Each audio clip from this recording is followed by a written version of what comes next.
რეჟისორი ერმალო მაღრაძე თბილისის კინოცენტრში თავისი მეოთხე მხატვრული ფილმით ჩადის. ასე დახვდნენ სოციალური ქსელის მეშვეობით მობილიზებული ფანები ზესტაფონელ კინოხელოვანს.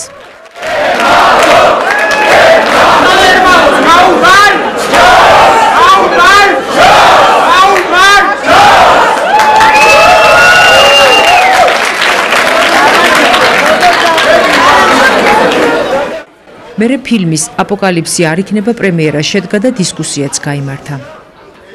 დღეს გაიმართა კინოსახლში ჩემი ბოლო ფილმის აპოკალიფსი არ იქნება ჩვენება. ცოტა ჩასვლა თბილისში დამაგვიანდა.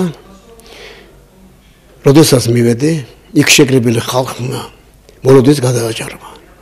შეკრებილი ფანები ყვირილით, შეზახილებით ერმალო დამხვდა ეს ხალხი ლამის დარბაზში აყვანილი შემიყვანეს. ფილმის ჩვენების დროს ისმოდა აპლოდისმენტები და ბრავოს სახილები. ფილმის დამთავრების შემდეგ გაიმართა დისკუსია ფანებთან, რომელიც დარბაზში გაგრძელდა 1 საათი.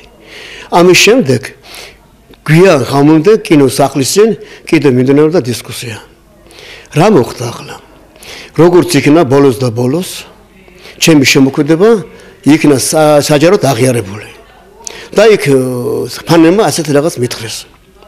ბატონო ერმალო, ისე როგორც თქვენ ქართულ მიმდინარეობაში ჩამოაყალიბეთ ახალი ტალღასავით, ესე იგი გვიან აღიარებული კინო, ისე როგორც ის ჩამოყალიბდა ომის შემდეგ იტალიაში ნეორეალიზმი, საფრანგეთში ახალი ტალღა, ინგლისში გაბრაზებული, თქვენ სათავე დაუდებით საქართველოში ახალ მიმართულებას. მე ძალიან კმაყოფილი ვარ. მე მათ შევფრდი. თუ ჯანმრთელობა და ძალა მექნება, კიდევ ბევრჯერ გავახარებ მათ.